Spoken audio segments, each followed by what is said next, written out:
Mira, no es una sorpresa porque es una tendencia que hemos visto, pero es algo preocupante. Okay. El tema de que primero la inversión no se ha recuperado en comparación con lo que eran las tendencias antes de la crisis financiera global 2007-2008. La inversión viene con rezago en comparación con el comercio global, en comparación con el producto global. Pero lo que más me preocupa es el tema, ver el rezago en la inversión en los sectores relacionados a los objetivos de desarrollo sostenible. Okay. Hemos visto un declive, hubo un auge gracias a los acuerdos de medio ambiente, a los acuerdos de París, hubo un auge en lo que es la inversión en la transición energética, pero esto se ha desacelerado.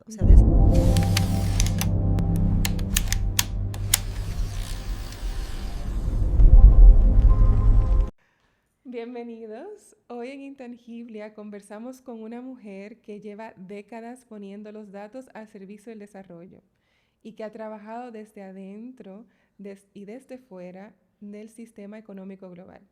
Amelia Santos Paulino es economista, doctora por la Universidad de Kent y actualmente dirige la sección de investigación sobre inversión en la UNTAC.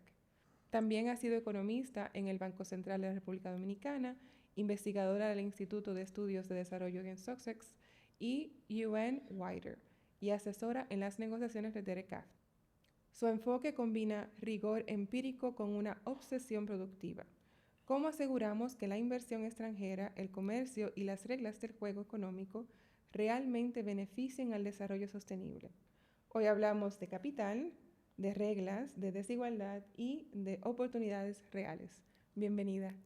Gracias, Leticia, por la invitación. Es un gran placer estar acá y conversar contigo de todos estos temas. Siempre es un placer encontrarme contigo. Tú fuiste una de las primeras caras dominicanas que yo conocí cuando comencé a vivir aquí en Suiza y realmente siempre ha sido un placer conversar contigo. Y para los que no tienen el privilegio de conocerte, por favor, preséntate y háblate un poco de cómo llegaste aquí a Suiza. Bueno, muchas gracias. Ya introdujiste mi perfil académico profesional. Soy dominicana de nacimiento, nacionalidad, economista, licenciatura, maestría y doctorado. Mi gran pasión es el desarrollo económico. Yo comencé mi carrera, de hecho, muy joven como economista junior en el Ministerio de Educación, apoyando el primer plan decenal de educación. Y ahí me di cuenta de que el desarrollo económico es sobre desigualdades. Oh. Pero siempre tuve un interés por lo más macro y tuve el honor de poder concursar para entrar al Banco Central como economista, y lo cual compartí con mis estudios de licenciatura de Economía. Creo que las dos somos graduadas de la misma universidad, la Pontificia Universidad Católica Madre Maestra. Luego, cuando paso al Banco Central, fue en un momento histórico. Y ahí es que me muerde el gusanillo del comercio internacional, porque fue cuando se creó lo que es hoy la Organización Mundial de Comercio, y el país estaba en proceso de acceso y también de formulación del primer examen de políticas comerciales. Oh, wow. Yo era la más joven del equipo, 19 años, 20 años, terminando mi carrera, y feliz de ser el gusanillo detrás de trabajo de un gran equipo, liderado por economistas de mucho renombre y el equipo del Banco Central. Entonces es mi primera la entrada a lo que fue un amor por el comercio internacional como instrumento de redistribución y de desarrollo. Luego vino la delegación y somos parte de la Organización Mundial de Comercio muy exitosamente. Como dicen en inglés, fast forward, muchos años después tuve el honor de escribir un artículo académico comparando lo que son los diferentes exámenes de política comercial de la República Dominicana ante la OMC. Pero volviendo a tu pregunta, bueno, mi carrera comienza en República Dominicana, Ministerio de Educación, luego Banco Central. Logré irme a formarme en Inglaterra a nivel de maestría, con enfoque en desarrollo económico, maestría en economía. Ahí trabajé el tema de la complementariedad entre las políticas comerciales y la atracción de inversión. De nuevo, fast forward, muchos años después volví a la inversión. Gracias a mi desenvolvimiento en la maestría, la Universidad de Kent me otorgó la beca para el PhD, el doctorado en economía. Ya retorné 2 años al Banco Central para cumplir lo que es la regulación cuando obtienes una licencia de empleado, y luego volví a Inglaterra a completar mi doctorado, y es el comienzo de lo que es mi carrera actual.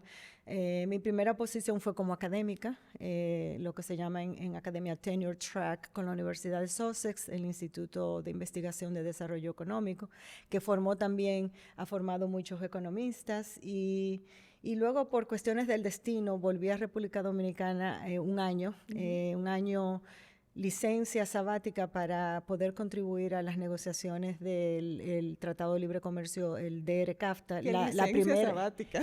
La primera ronda, la cual se me otorgó muy temprano en mi carrera, porque fue un puesto muy importante y con mucha...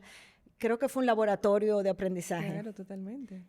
Tú pasas de escribir una tesis doctoral, publicaciones de docencia a nivel de posgrado, a lo que es el manejo de política pública, porque la negociación comercial es una política pública. Sí. Y fue un gran honor ser un economista joven y poder tener puerta de entrada a mi país y de retorno a lo que era mi sueño en ese momento, la Academia Internacional. De ahí, también por cuestiones del destino, concursé y entré a una institución de la ONU muy académica, que es el World Institute for Development Economics Research, el UN Wider, que es parte del complejo de la Universidad de Naciones Unidas. Ahí también entré por competencia, trabajé por 6 años, lideré proyectos de investigación muy interesantes, como por ejemplo como el crecimiento de economías emergentes como China, India y Sudáfrica y Brasil contribuyen a un reequilibrar,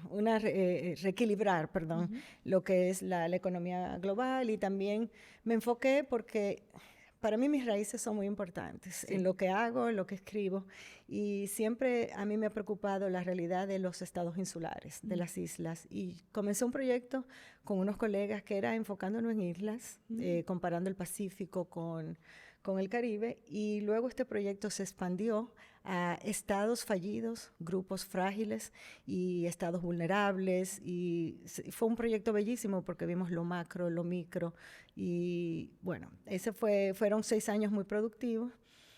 De ahí salto a lo que es la Ginebra Internacional, donde tengo casi ya 15 años, a la UNCTAD, primero enfocándome en el tema de comercio y pobreza. Yo fui la economista principal en una unidad que se abrió en ese entonces sobre comercio y pobreza. Trabajé mucho con los países menos adelantados, la categoría especial de la ONU. Y luego, por crecimiento profesional y también diversificación, postulé al puesto actual, que es de jefa de investigación de inversiones. Y aquí es muy interesante también porque creemos que la inversión es solamente flujos de capitales, pero no, son normas, es conocimiento, es transferencia de tecnología y es redistribución. Wow. Qué hermoso. O sea, que tú has estado primero en todas partes del mapa y la pasión te ha llevado a todos esos lugares. Tu pasión por la economía como disciplina, pero también tu pasión de dejar una huella en el trabajo que haces. Y qué bonito que pudiste verlo de la parte de teoría, academia, hasta sentada en una mesa de negociación por horas muertas, en que no puede haber más práctica que esa, que realmente ver el comercio materializarse en esas negociaciones. Y qué privilegio tenerte aquí, y qué orgullo que seas dominicana. Y que seas también, que compartamos universidad. Sí. No, el orgullo es mío también, porque tú también formada en Inglaterra, y también he aprendido mucho de tu pasión y dedicación, y tomar un tema, comenzando con lo que es la propiedad intelectual, y llevarlo a algo tan actual como es la inteligencia artificial. Muchas gracias, de verdad que qué bonito tenerte aquí. Y bueno, ahora vamos a las preguntas de materia. Sí. Amelia, tú trabajas con grandes flujos de inversión y datos complejos, pero siempre con un foco en el desarrollo. ¿Dónde se rompe el vínculo entre crecimiento y equidad? Mira, creo que es una pregunta que cualquier discusión debe comenzar con esta pregunta. Y creo que el tema es, el vínculo se rompe cuando el crecimiento no es inclusivo. Y el crecimiento no solamente de la economía, medida por el Producto Interno Bruto, el crecimiento de las inversiones, de los flujos de capitales. Cuando no es inclusivo, ahí es que se rompe el vínculo. Por ejemplo, en materia de inversión, sí vemos que hay crecimiento económico global, que hay países que se han insertado en la economía global, pero cuando vemos los flujos, más del 80% de los flujos de inversión extranjera directa van a un puñado de países. Si lo vemos, por ejemplo, este año, el informe de las inversiones, sobre las inversiones en el mundo, el informe emblemático de la ONU sobre el tema, que lo hacemos en mi división, en la ONU Comercio y Desarrollo, el tema de este año fue la inversión en la economía digital. Si vamos a ese punto, el 80% de la inversión extranjera en la economía digital va a 10 países. Va el 80%. Imagínate, este es el principal punto de inequidad. Luego, cuando vemos los actores en materia de educación, de formación, de tecnología, de infraestructura básica, estos son los determinantes. Si tú no tienes la infraestructura básica, es imposible pensar desarrollar los centros de datos, la tecnología financiera, la inteligencia artificial y demás. Entonces, a grosso modo, tú ves un número agregado. Tenemos 10 países, 7 de los cuales están en Asia, atrayendo el 80% de flujos en economía digital. Lo mismo pasa cuando vemos la inversión en los sectores relacionados a los objetivos de desarrollo sostenible. Digo sectores relacionados porque es imposible medir la inversión en los 17 objetivos. Claro. Aquí vemos que el 2/3, más del 2/3 va a Asia, luego América Latina, y África recibe una proporción mínima de estos flujos. Entonces hay desigualdad regional, desigualdad sectorial, y dentro de esto, cuando los estudiamos, hay muy poco enfoque, por ejemplo, cuál es el impacto en las mujeres, o las mujeres como líderes, cómo están contribuyendo en ciertos sectores, ciertos países. Entonces, es romper la tendencia a lo agregado, mirar más allá de lo agregado, a nivel sectorial, nivel de grupos. Como yo decía anteriormente, cuáles son tus puntos de blind spots en tu política económica para poder tener un impacto real. Y es la realidad, la diferencia entre los objetivos de desarrollo sostenible y lo que fue la agenda de reducción de pobreza. Sí. Lo que ha cambiado es el incremento en la inequidad, en la desigualdad global, entre países, dentro de los países. Ok, entonces que hay un problema de balance. Sí. De entender que la economía, bueno, el dinero jala dinero. Vamos a decirlo de esa manera. Sí. Que en los países donde ya existe una estructura de inversión que reciben dinero, están acostumbrados a recibirlo, saben cómo manejarlo, usualmente son más atractivos también. Sí, pero es más que dinero, es el entorno institucional. Okay. Porque un inversionista, la inversión es un instrumento redistributivo porque te trae recursos que no los tienes. Sabemos que los países en desarrollo, la mayoría, no tienen la capacidad de desarrollar, de generar estos recursos internos. Puede ser que tu sector privado doméstico pueda aportar un 20%, pero necesitas un 70% que venga de un inversionista y un 10% que venga, no sé, de un banco multilateral, de un banco regional, de un banco de exportaciones. Pero para generar esta relación, tú necesitas un marco institucional donde el inversionista se sienta protegido, claro, porque no es caridad. O sea, y sobre todo en sectores de infraestructura. No es lo mismo tú invertir en abrir un centro comercial. O tú adquieres a través de fusiones, adquisiciones una compañía y produces, o tienes una maquila que te hace los jeans para Gap o H&M.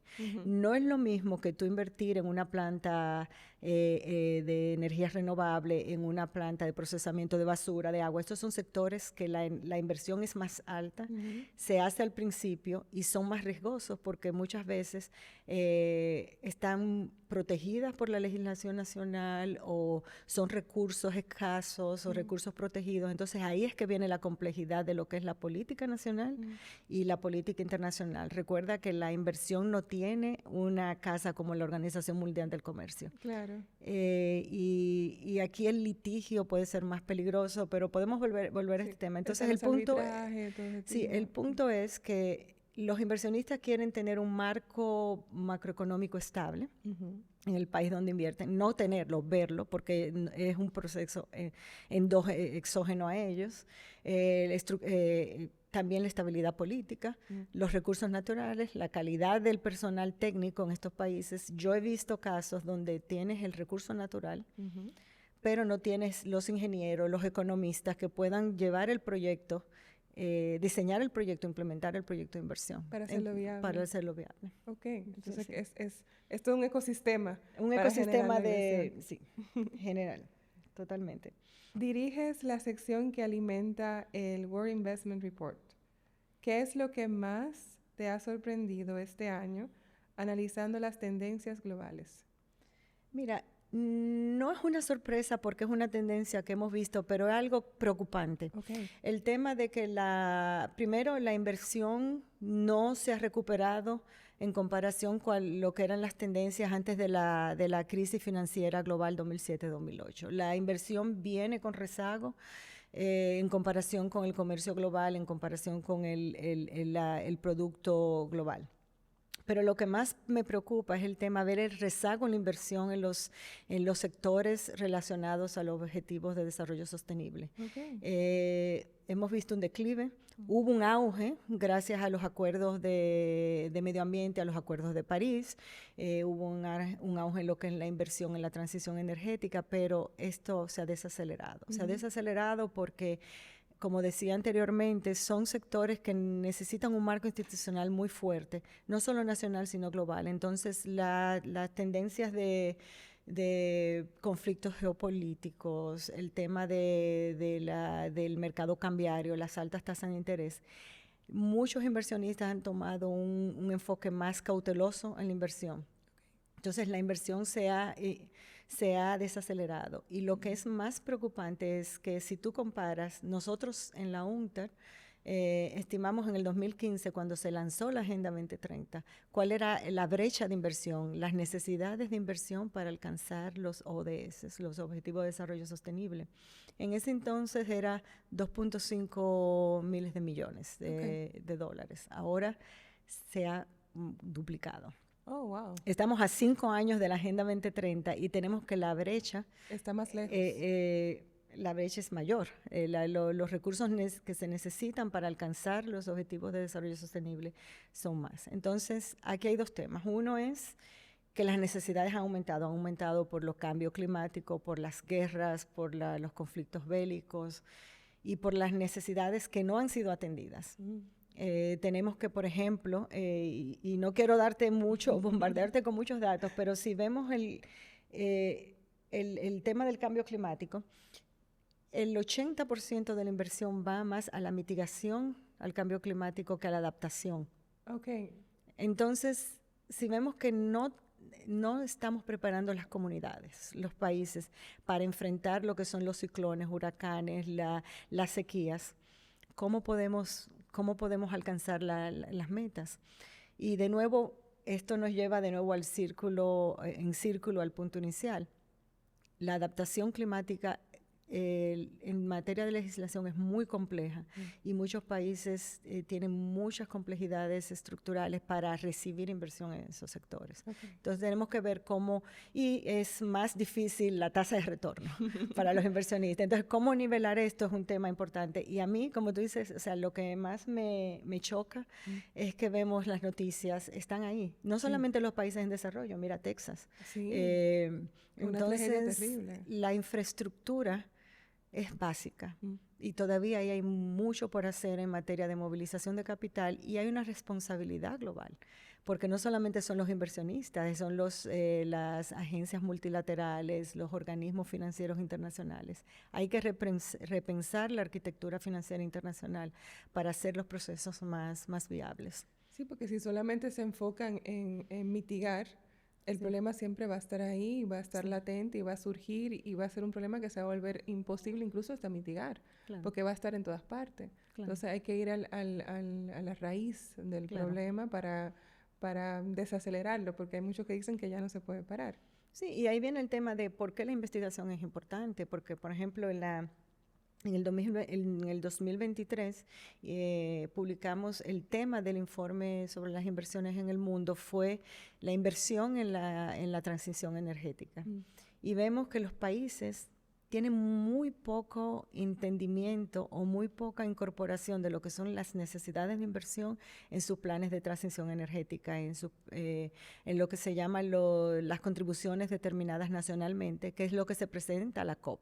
Okay. Entonces, hicimos un análisis y menos de 40 países tenían idea de cuál es el costo, a pesar de que es un número que hay que declarar en este documento, y cuáles son las fuentes de inversión para lograr esta transición energética. Entonces, hay mucho que hacer en materia de coordinación política interna y de coherencia entre lo que es la política climática, la de comercio, la política industrial y de inversión, porque si yo estoy diciendo que quiero en el 2030 o el 2050 que la mayoría de mis proyectos, de mis exportaciones sean generadas a través de tecnología verde, yo tengo que saber cuánto me va a costar esa tecnología y cómo yo lo voy a alcanzar. Claro, no va a ocurrir porque sí. Por magia. Entonces, un tema donde estamos apoyando a los países en desarrollo en la UNCTAD, incrementalmente, porque también tenemos límites de recursos, no se puede hacer todo. Pero es una agenda que hemos traído a la COP, que lanzamos una alianza entre pasados presidentes, presidente actual y futuros, el sector privado, la academia. Lo lanzamos en la COP29, la iniciativa Baku Initiative for Climate, Investment and Finance and Trade, para tratar de tener un diálogo, una mesa de diálogo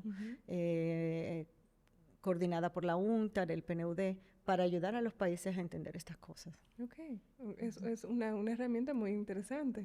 Sí, ahora necesitamos apoyo, necesitamos recursos. Este año estamos tratando de hacer como un plan de acción, un roadmap de Baku a Belém, a la COP30 en Brasil, y tratar de discutir más esto a nivel internacional. Ok, y ponerlo sobre la mesa. Ponerlo sobre la mesa. Para que las personas sepan que esto es importante discutirlo y claro. no puede esperar. Claro. Ya estamos tarde. Estamos tarde. Sí. ¿Y por qué crees que algunos países atraen inversión con impacto, mientras que otros solo reciben capital extractivo o volátil? Hablamos un poquito de eso al principio, pero para expandir. Mira, aquí hay dos temas. Uno es que tú no puedes negar cuáles son tus ventajas comparativas y tus ventajas y lo que son tus recursos naturales. Sí. Ahora, hay una realidad y es la brecha que hay entre los países que son ricos en recursos naturales y la tecnología para la explotación de esto, y la distribución de las rentas de esta explotación. Ese es el principal problema que vemos. Y, por ejemplo, hay un caso muy sonado en la literatura, es, por ejemplo, el triángulo del litio. Tenemos los países en África, por ejemplo. África tiene la región, el continente, tiene el 30% de los recursos naturales de lo que son los minerales críticos. Oh, wow. Pero no tiene la participación en las cadenas de valor necesaria por falta de la tecnología necesaria y de los recursos.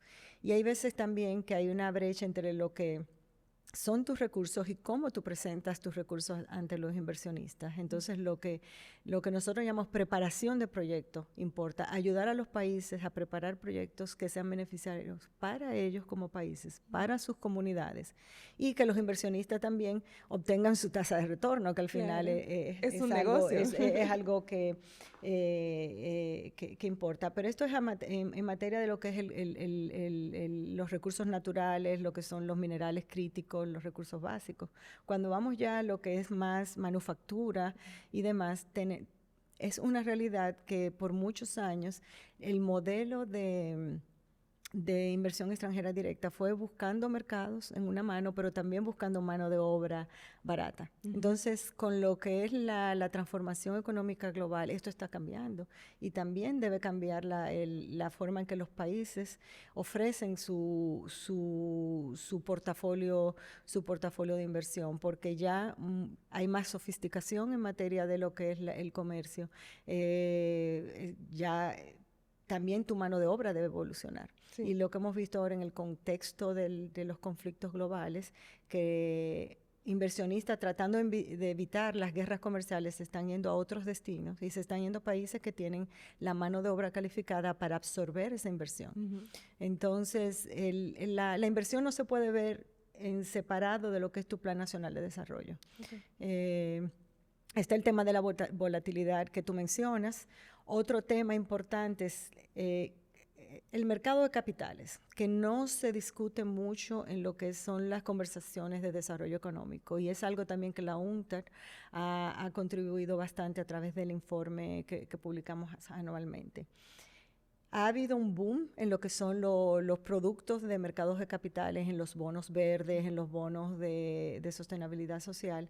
Sin embargo, más del 80% de estos instrumentos todavía circulan en países desarrollados. No van a países en desarrollo volvemos al tema de falta de confianza, de falta de institucionalidad y con miedo a no tener la tasa de retorno esperada. Entonces, por un lado tenemos una brecha de inversión y por otro lado tenemos un mercado de capitales creciente y en boom.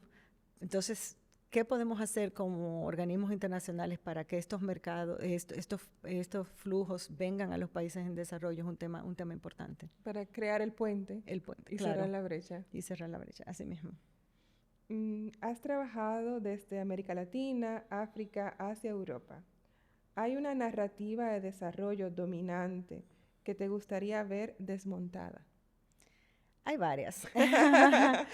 Una es la de género. Una es la de género porque tanto mi trabajo ha mostrado, y también, o sea, no quiero sonar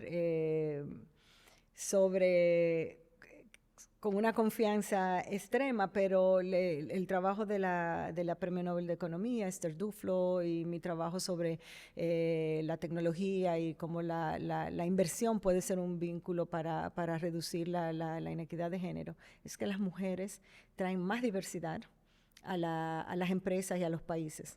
A las empresas cuando son líderes, tienen puestos ejecutivos, y a los países incluso cuando tienen cuota, cuando tienen la responsabilidad de tomar decisiones políticas, siempre son más inclusivas. Entonces, el hecho de que somos menos no quiere decir que no somos mejores. Sí. Pero en temas de economía, por ejemplo, en América Latina, creemos que porque somos ricos en recursos vamos a desarrollarnos más rápido.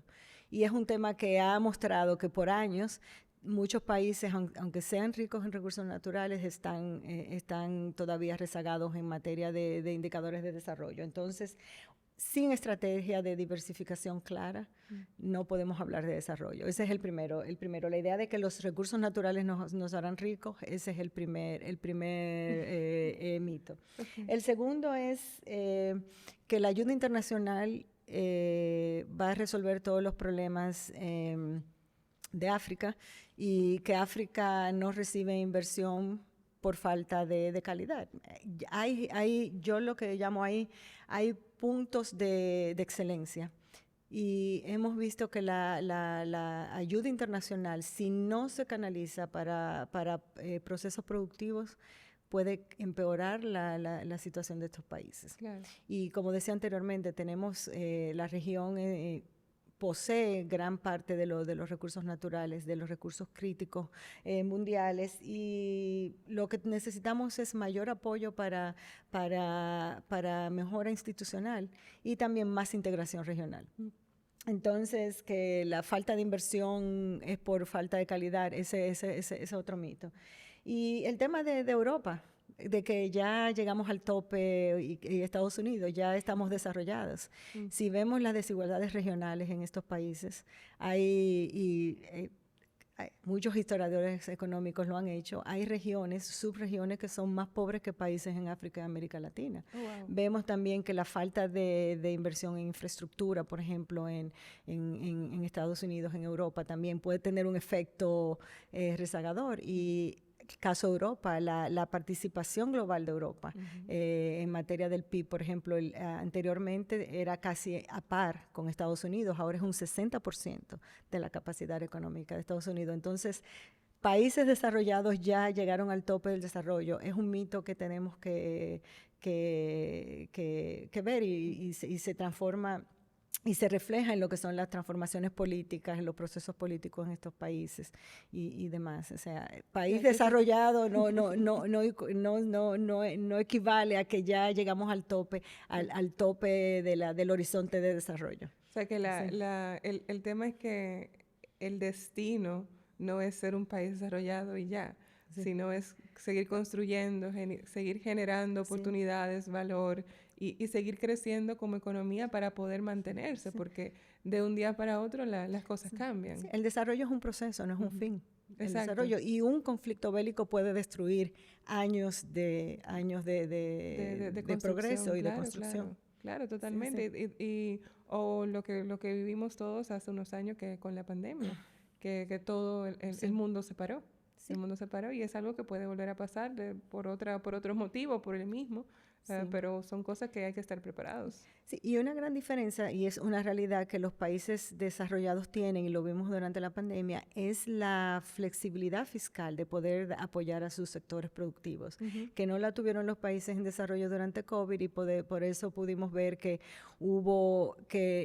algunos sectores económicos no sufrieron tanto en países desarrollados en comparación con los países en desarrollo, la flexibilidad fiscal, pero igual eso no equivale a que hay un desarrollo, ya llegaste a la frontera, llegaste a la frontera, sí. El límite es el cielo y el cielo no tiene límite. Exacto.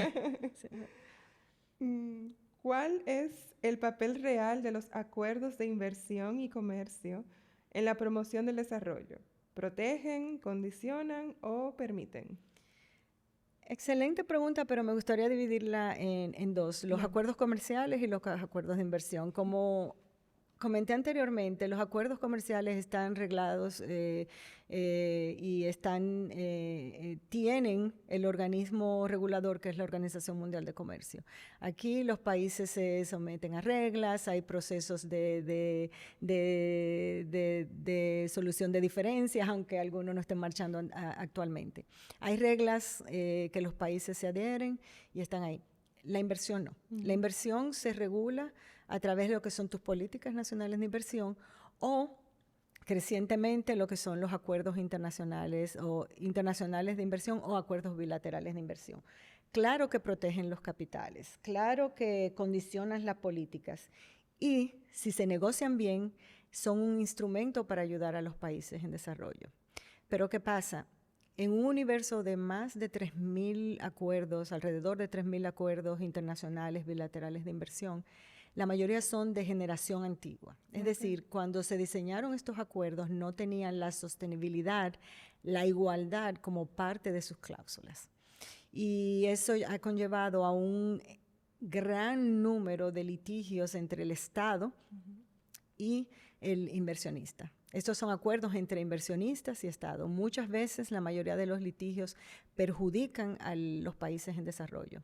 Son procesos muy caros. Y tú eres abogada y tú sabes que contratar una firma internacional es muy complejo y es muy costoso. Y hemos visto un incremento enorme de lo que son los investors state dispute, los litigios entre el Estado y los inversionistas, y la mayoría son en países en desarrollo.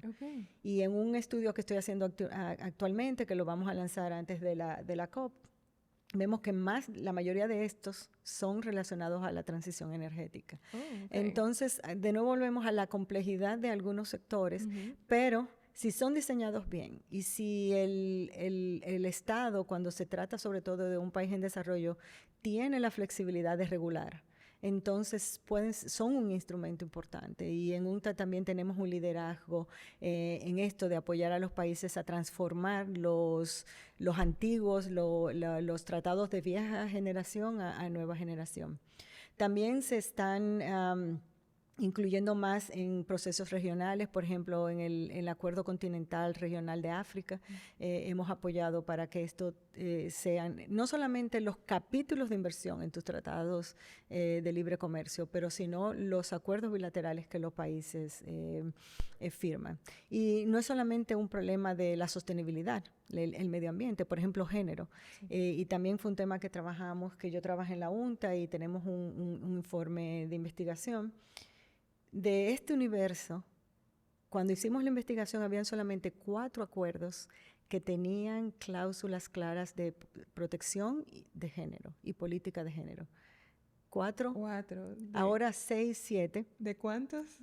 Alrededor de 3,000. Oh, Dios mío. Y las demás, cuando existía el lenguaje, era aspiracional. No era, no era binding. Era una promesa, era un deseo. Sí, solamente para cotejar una que se hizo. Entonces, si comparamos con los acuerdos de comercio que tienen capítulo de inversión, capítulo de medio ambiente, igual aquí, no es fácil tener un mecanismo para identificar y mecanismos de protección, por ejemplo, para grupos vulnerables y demás, pero sí está comprobado en la literatura de que si estos acuerdos se negocian bien, tanto de comercio como de inversión, son un instrumento de desarrollo, porque tú estás en un mundo complejo con reglas, porque recuerda que tienes que dar tu tratamiento de igual, siguiendo las reglas de la OMC.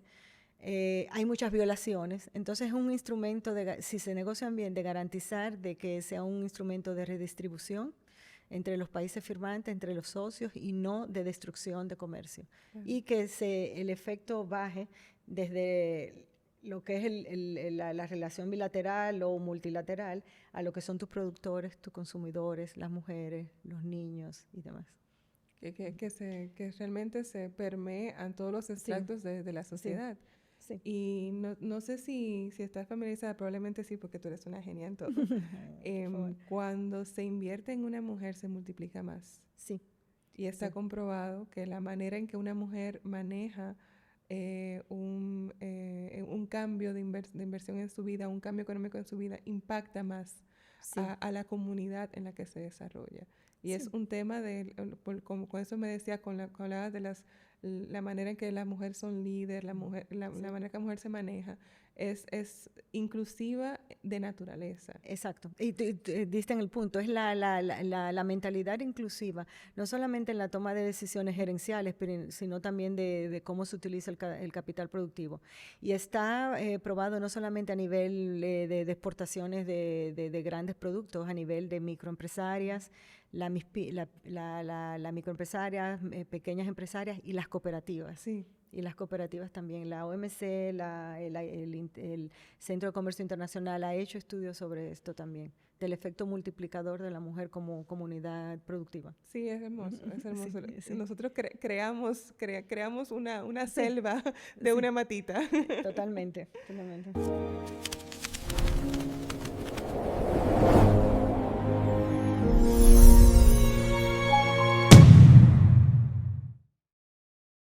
La inversión en transición energética es clave, que ya hemos hablado en varias ocasiones. Pero ¿cómo evitar que ese boom verde genere nuevas desigualdades?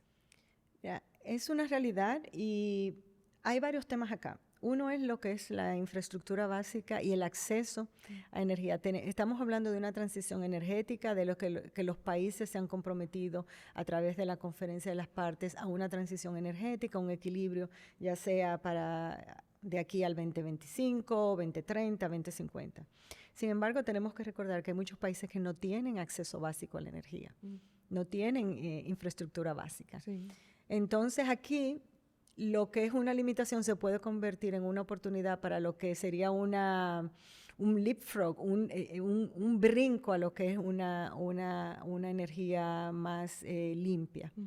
Pero esto necesita recursos, como decía anteriormente. Entonces, aquí, de nuevo, el entorno institucional importa. Otro tema es la explotación de los recursos básicos, como decía anteriormente. La desigualdad en el acceso a la tecnología y en el acceso a los recursos puede perpetuar desigualdades existentes. Okay. Entonces, por eso, estos acuerdos internacionales de inversión o proyectos y...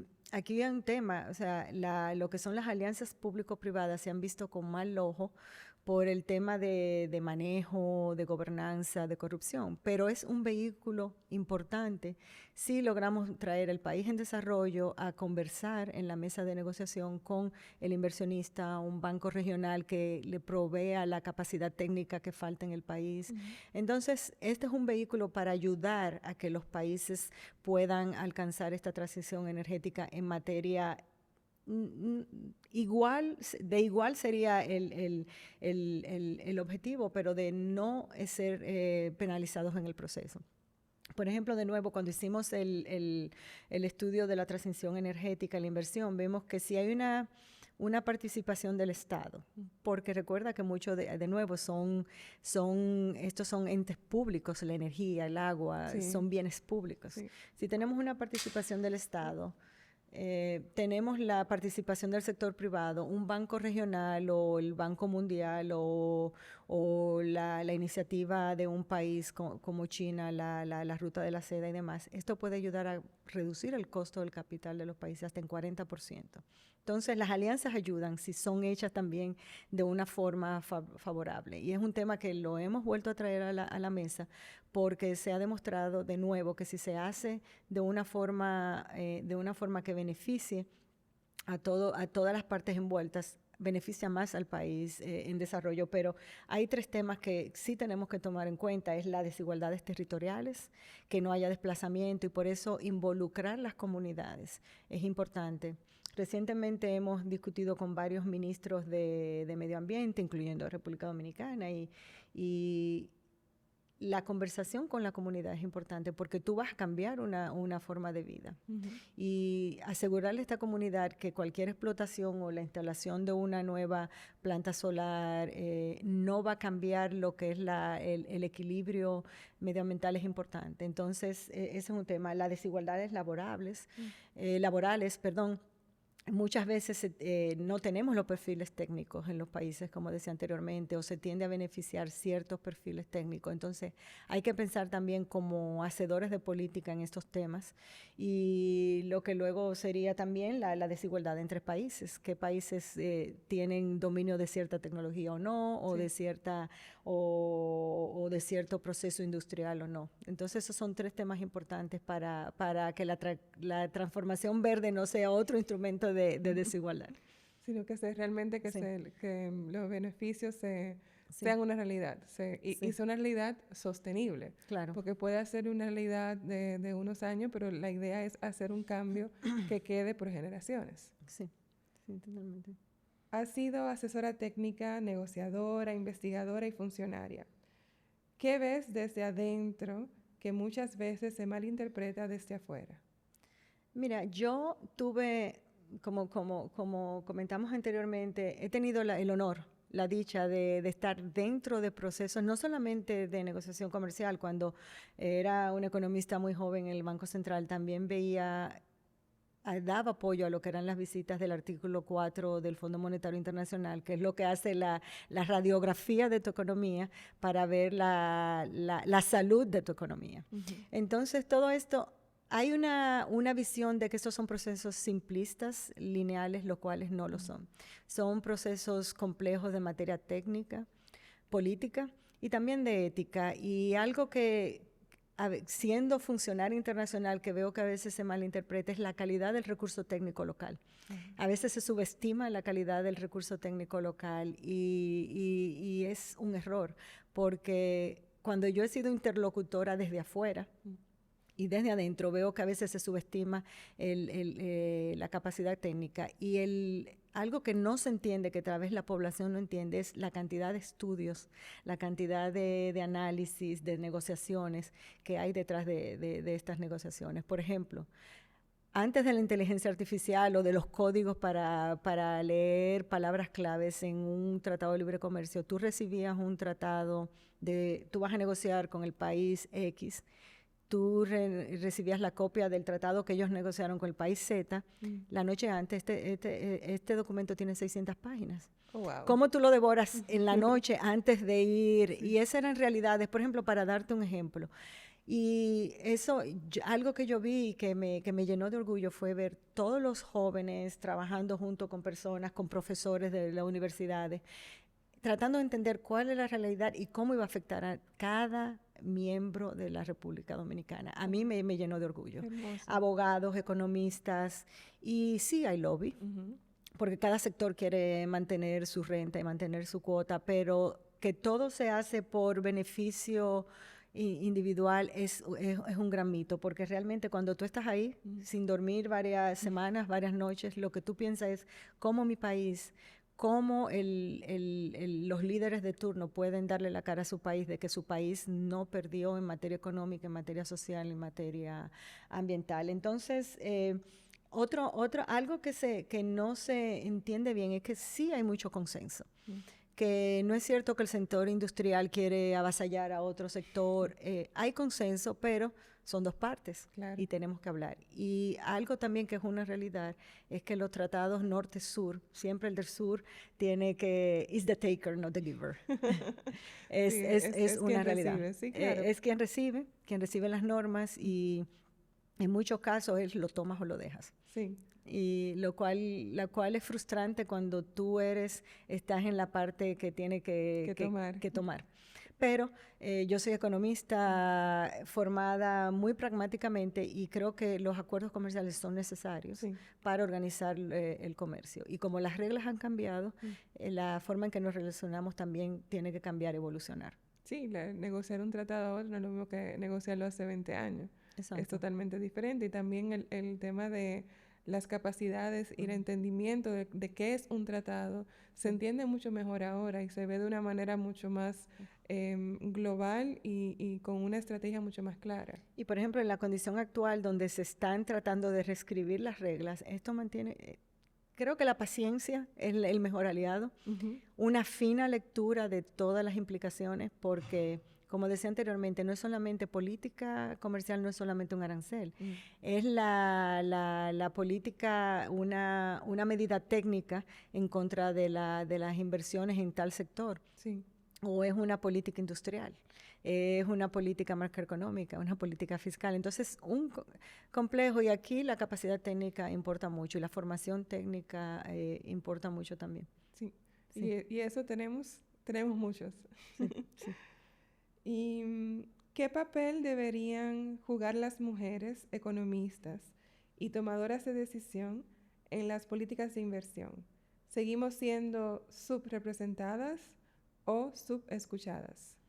Las dos, pero no solamente en las políticas de inversión. Las mujeres en la economía somos una minoría. En la economía como ya sea como directoras de empresa, en la academia, somos un grupo minoritario. Pero como ya discutimos anteriormente, se ha demostrado que las mujeres son mejores, toman mejores decisiones de política y más inclusivas.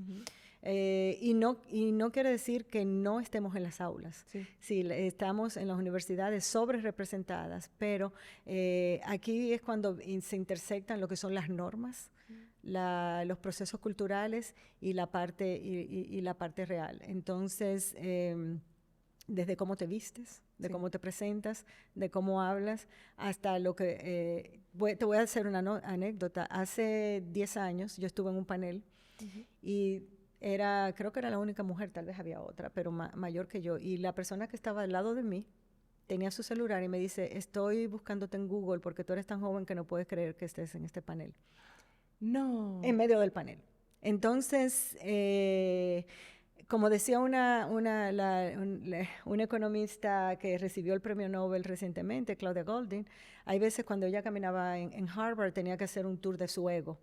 Cuando subía a la escalera y veía todas las fotos de todos los hombres Y a veces sí, que las mujeres tenemos que hacer un tour de nuestro ego. Sí.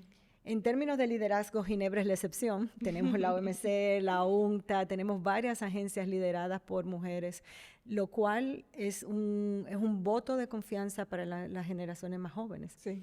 Pero en materia de inversión es un tema importante porque se ha estudiado mucho el tema de cómo los roles y cómo las normas condicionan. Por ejemplo, en el estudio que hicimos vemos que países donde las mujeres en sociedades con normas culturales muy fuertes, por ejemplo, con ciertas religiones, estudiamos el caso de Bangladesh con colegas del Banco Mundial, si tú tenías una mujer en un punto gerencial alto, en un puesto gerencial alto, atraían más empleo de mujeres porque se sentían más cómodas para trabajar con esta líder. Además, estas mujeres compraban más de suplidores que eran mujeres también. Entonces, la inclusión trabaja de manera increíble. En el caso de Costa Rica, por ejemplo, si eres una mujer, también fue un estudio, si eres una mujer que trabajas en una multinacional, no se te penaliza cuando te vas al sector nacional a trabajar. Entonces tú traes este conocimiento de la multinacional y se te garantiza un estado. En muchos países el sector local paga menos que el sector multinacional. Sí. Entonces, todo esto es importante porque son temas que no se discuten.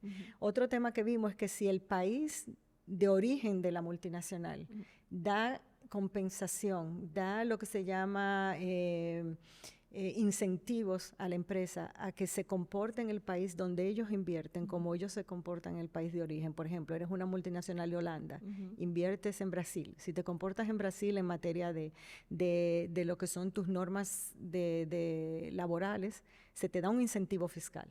Okay. Entonces, no es casualidad que Holanda es uno de los países, cuando venimos a negociaciones de acuerdos, está lo que se llama el modelo holandés, the Dutch Model de negociación, porque tiene el modelo de género, tiene el modelo ambiental, y esas son cosas que debemos discutir, la responsabilidad de los países que son la casa matriz de la inversión, de dar incentivos, porque hay mucha violación de las normas laborales, de las normas sociales.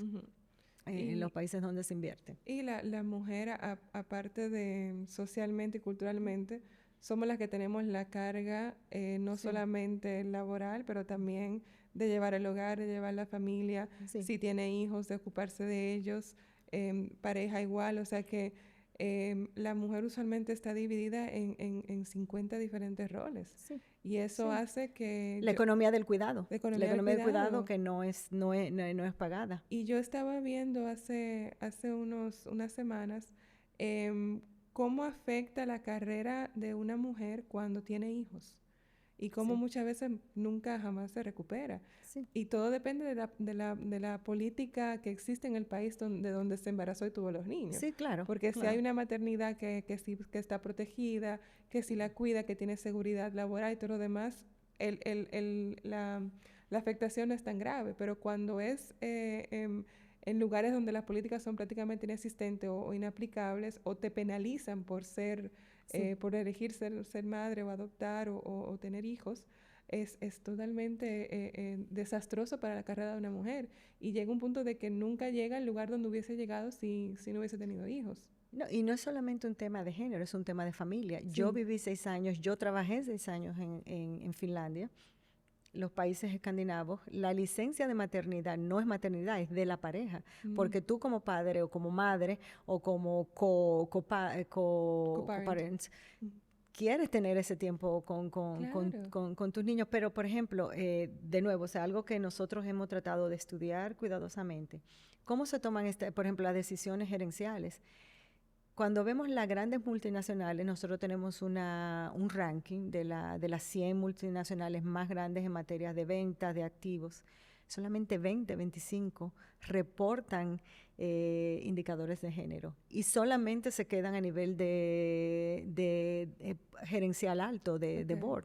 Entonces no sabemos lo que está pasando en materia de si hay políticas de género para formación del personal, si hay licencia de maternidad, si hay licencia para formación. Todas estas cosas importan. Claro. Y nosotros hicimos, por ejemplo, fue un estudio muy enfocado en África, en zonas francas, y tú le preguntabas a los inversionistas, y para ellos era más importante tener una política sobre el manejo de desperdicios, de agua. La última, cuando se le hacía la pregunta, su última prioridad era si había una guardería, una crèche, o si había licencia de maternidad. Eso era la última prioridad en la lista. Y esas son cosas que hay que discutirlas. Claro. Y es un área donde yo siento que hemos hecho una contribución en la UNTA de decir, no, mira, hay que ver los diferentes sectores. El sector manufacturero en países que dependen de la manufactura y que las mujeres son 3/4 parte de la mano de obra.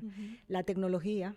Por ejemplo, durante COVID vimos de nuevo, volvemos a las normas, que hay economías donde las mujeres por temas religiosos no salen, no van a lugares, y el hecho de tener una plataforma digital ayudó de que sus empresas sobrevivieran porque podían hacer los procesos, los pagos de impuestos. Y es un área también donde en UNTAD hemos ayudado a digitalizar muchos de los procesos para ayudar a las pymes o países, por ejemplo, que tienen zonas montañosas muy lejanas, que no te puedes desplazar. La pyme o el gobierno central en esa provincia tiene plataforma digital que puede comunicarse con el gobierno central. Entonces son cosas que a veces pensamos la inteligencia artificial va a resolver los problemas, pero no tener una computadora conectada a tu casa matriz o tú poder pagar tus impuestos o pagar la electricidad de tu pequeño negocio en línea, hace una diferencia. Y lo vimos en países, sobre todo con ciertas realidades culturales o religiosas, que las mujeres se beneficiaron de tener estos servicios durante el COVID, durante la pandemia. Porque le hicieron una herramienta que podían utilizar sin no, porque hay países que la mujer no puede ir a hacer una fila con el hombre.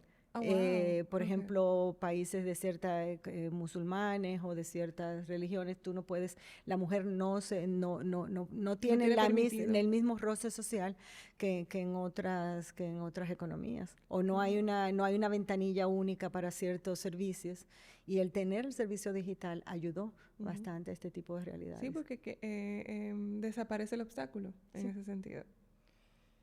Y ¿cómo debería cambiar la narrativa sobre los países receptores de inversión que estamos pasando por alto en el análisis tradicional? Como yo decía, el cambio, lo que ha sido la sofisticación de la economía global y la diversificación, porque al final del día nosotros queremos una transformación productiva de los países. Entonces ya no estamos en el paradigma de que podemos competir en base a mano de obra barata o a infraestructura básica, porque lo que estamos tratando es que los países se diversifiquen, de que tengan una capacidad productiva más alta. Entonces, lo que es tu política de atracción de inversión tiene que cambiar. Sí. Tiene que cambiar lo que es no solamente la promoción, que es tu mercadeo de tu país, sino cómo tú facilitas esa inversión. Y la educación es clave. Las redes de innovación son claves. Si tú tomas países de Escandinavia, países bálticos como Estonia, el tener un eje, una coordinación de lo que son un ecosistema de innovación es muy importante. Y eso, una relación entre el sector público, sector privado, las universidades, es algo también que yo viví en Finlandia, ver cómo los ingenieros, la estrecha relación entre universidades y los sistemas de innovación. Entonces, como tú atraes la inversión importa. También lo que discutíamos anteriormente, la modernización de los tratados de inversión para que el país en desarrollo no sea penalizado, pero también que las realidades sociales y ambientales estén reflejadas. Entonces, ahora estamos hablando más de inversión en lo que son sectores relacionados a cadenas de valor y sectores relacionados a lo que son servicios y a lo que es el comercio. Entonces tenemos que adaptar nuestras políticas a estas nuevas realidades. Sí, porque y también esos sectores se manejan diferentes. Sí. Y tienen exigencias diferentes. Sí, como decía anteriormente, no es lo mismo que tú estés invirtiendo en un centro comercial que va a tener un McDonald's, va a tener una Zara, una H&M, que tú estés invirtiendo en una planta que va a darte insumos, que va a ser parte de una computadora, que es parte de una cadena de valor nacional, regional e internacional. Claro, que es 1 centímetro de una computadora que va a terminar en otro lugar. Claro. Claro, totalmente. Claro. Y finalmente, para concluir esta sesión, Has trabajado tanto en instituciones multilaterales como universidades. ¿Qué puente necesitamos entre investigación y política pública real? Mira, creo que una pregunta súper importante. Yo acabo de regresar de una conferencia internacional organizada anualmente, la cual somos parte de la Academia de Negocios Internacionales, y tuvimos un panel sobre cómo tú puedes relacionar más la investigación con la política pública. Y yo creo que, claro, sí, tenemos que nuestras instituciones tienen departamentos de investigación, pero es una cadena de valores del conocimiento, como yo lo veo, y una co-creación. Porque cuando tú diseñas estos proyectos de investigación, tú tienes que preguntarte no solamente dónde yo voy a publicar, sino cuál es el impacto, qué es lo que yo quiero lograr. Y cuando esto se hace de mano con el gobierno, es una situación ganador-ganador, win-win. Yo lo viví en mi primer puesto en la ONU, que fue a través del Instituto de la ONU, el UN Wider. Todos nuestros proyectos tenían un impacto en lo que eran las políticas de la ONU o políticas de países. Se diseñaban, este era el criterio. ¿Cuál es, primero, la pregunta, la brecha de conocimiento, pero cuál va a ser el impacto? Ahora, por ejemplo, el instituto está ayudando a países para lo que son sus análisis de política fiscal y ver qué sectores de la población se benefician o se penalizan. En UNCTAD, por ejemplo, yo dirigí un proyecto sobre cómo integrar la política comercial en los planes nacionales de desarrollo. Y aquí, desde el principio hasta fin, desde el diseño hasta implementación, se trabajó con los ministerios, con la academia, y se co-creó un producto con un mecanismo de coordinación donde el académico se sentaba en el ministerio y se sentaba con nosotros a diseñar el estudio. Necesitamos datos, claro, y es algo donde los países nos pueden ayudar mucho. Entonces es una co-creación, es un ecosistema de conocimiento que se necesita, y se necesitan ambos. Sí. El académico porque tiene la flexibilidad, tiene el tiempo, tiene el espacio para pensar y crear. En la academia es que se diseñan los procesos, las técnicas. Yo no tengo tiempo de sentarme todos los días a escribir, a pasarme 5 años escribiendo un paper, porque tengo tengo procesos intergubernamentales, tengo responsabilidad de capacitación técnica, pero para mí siempre ha sido un principio de que si yo tengo que proveer capacitación técnica a un país, tiene que ser basado en un producto de calidad, en un producto de investigación, pero que tenga un ancla en la realidad. En la realidad, esto conlleva mucha disciplina, conlleva mucho networking, y en Ginebra somos privilegiados porque tenemos una academia brillante, no solamente en Ginebra, Lausana, St. Gallen. Tenemos más de 50,000 servidores públicos internacionales, varias agencias. Por ejemplo, ahora para mi informe, yo trabajé con la Unión de Telecomunicaciones Internacional, trabajamos con la OMPI. O sea, la co-creación es importante. El tema del medio ambiente lo llevamos mano a mano, comercio, inversión con la OMC, el ITC. Entonces, esta co-creación es importante. Cada día vemos que los recursos son más limitados. Entonces, la colaboración es importante. Y de nuevo, los países con altos índices de innovación han demostrado, como Finlandia, Estonia, Irlanda, que tener China, incorporar la academia en lo que son tus procesos de innovación y lo que son parques de innovación, sistemas de innovación, es muy importante. Porque da todo lo que se necesita para la fórmula mágica para el éxito. Y para entrenar, por ejemplo, una de las recomendaciones de política en el paquete práctico de mi informe sobre género es la colaboración entre empresas y sector público para la formación y universidades. Porque hay veces tú tienes un programa y tú puedes hacer lo que son programas especializados, ejecutivos, que tu mano de obra no tenga que irse por un año. Puede formarse los fines de semana, lo que es la educación técnica. Suiza es un modelo de lo que es la importancia de la educación técnica, pero todos nos beneficiamos de colaborar. Sí, de todo ponemos de acuerdo a nuestras fortalezas y creamos la realidad para que se puedan dar los cambios. Sí, así es.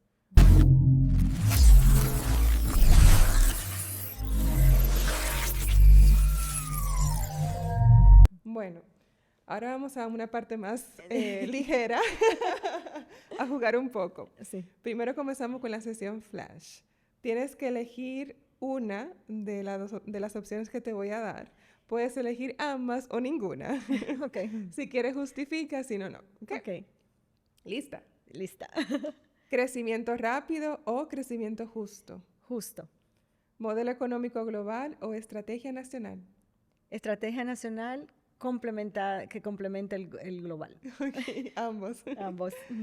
¿Política comercial o política fiscal? Ambas son siamesas. Ok, no se puede vivir sin Sí, una. sí. ¿Inversión pública transformadora o capital privado con condiciones? Ambas. Totalmente. ¿Pobreza medida o pobreza percibida? Pobreza medida. Ok. ¿Negociadora técnica o voz política firme? Ambas. ¿Tasa de retorno o huella social? Tú necesitas tasa de retorno para tener huella social. Que una no existe sin la otra. Sí, la otra. ¿Inversión verde o inversión social? Ambas. Otra siamesa. Otra siamesa. Finalmente, desarrollo lento pero sólido o rápido pero desigual. Desarrollo lento, sólido y durable. Bien, ahora vamos con el verdadero futurista. Toma aquí la paleta. No puede ser vamos a jugar el paddle. Está inspirado en eso. Sí, Se sí. supone que una es de ping pong Sí, sí. y yo le puse la personalización. Sí, sí. El naranja, o bueno, en dominicano, el mamey, es verdadero, que quiere decir que es algo que ya está pasando, que es la realidad. El azul es futurista, que quiere decir que es algo que va a pasar en el futuro o puede ser que nunca pase. Okay. También puedes decir ambos y lo podemos hacer en el medio. ¿Lista? Sí. Ok. Habrá cláusulas ambientales obligatorias en todos los tratados de inversión. Lentamente, pero verdadero. Ok. Las estadísticas oficiales serán generadas parcialmente por sensores de IoT desplegados en el territorio. Verdadero. Las consultas públicas se realizarán por aplicaciones móviles con validación biométrica. Lentamente, pero verdadero. Ok. Las agendas de inversión serán priorizadas por modelos de inteligencia artificial. Entre los dos. Sí. Toda la política pública se va a beneficiar de la inteligencia artificial. Totalmente. Sí. Se usarán simulaciones digitales multiactor para validar los escenarios de política fiscal. Verdadero. La regulación del comercio internacional será parcialmente automatizada por contratos inteligentes multilaterales. Verdadero. Todo verdadero. Sí. El futuro es ahora. El futuro es ahora. Se eliminarán los PDFs, esos PDFs, en reportes multilaterales. Todo será modular, navegable y explorable. Wishful thinking. Futurista. Me encanta Futurista. que el PDF lo que sea futurista. Sí. Las negociaciones de tratados comerciales serán transmitidas por streaming con herramientas de anotación colaborativa. Futurista. Me fui muy Ahí lejos. sí, no, hay muchos temas delicados acá todavía. Confidenciales. Sí. Habrá una moneda virtual para las transferencias multilaterales basada en justicia climática. Futurista. Y como de último, habrá una plataforma digital multilingüe para que cualquier persona pueda entender un acuerdo comercial. Existen los acuerdos en los idiomas oficiales, pero una plataforma interactiva es futurista y es bienvenida. Sí, ¿verdad? Sí. También con los idiomas locales y demás. Sí. Bueno, pregunta de cierre. Ahora vamos a la reflexión final. Si tuvieras que escribir una sola recomendación, una línea para quienes diseñan hoy las reglas del sistema de inversión internacional, ¿cuál sería? Garantizar transparencia de negociación y cooperación entre los agentes nacionales, internacionales, públicos y privados. Transparencia, cooperación. Ok, Transparencia y cooperación. Muchísimas gracias, Amelia. De verdad que ha sido un placer tenerte aquí. Gracias por ayudarnos a mirar más allá de las cifras y ver lo que los datos no siempre cuentan. Quién se beneficia, quién queda fuera y quién todavía está esperando su turno en la mesa. Nos recordaste que la inversión no es neutral, que las reglas del juego importan y que detrás de cada indicador hay vidas, contextos y decisiones políticas. Y sobre todo que una buena política económica no solo se diseña bien, se escucha bien, se cuestiona bien y se defienden con datos y con propósito. Nos escuchamos en el próximo episodio de Intangible, donde cada pregunta es una herramienta para entender mejor este mundo que todos compartimos. Muchísimas gracias, fue un gran placer y me divertí mucho. Gracias.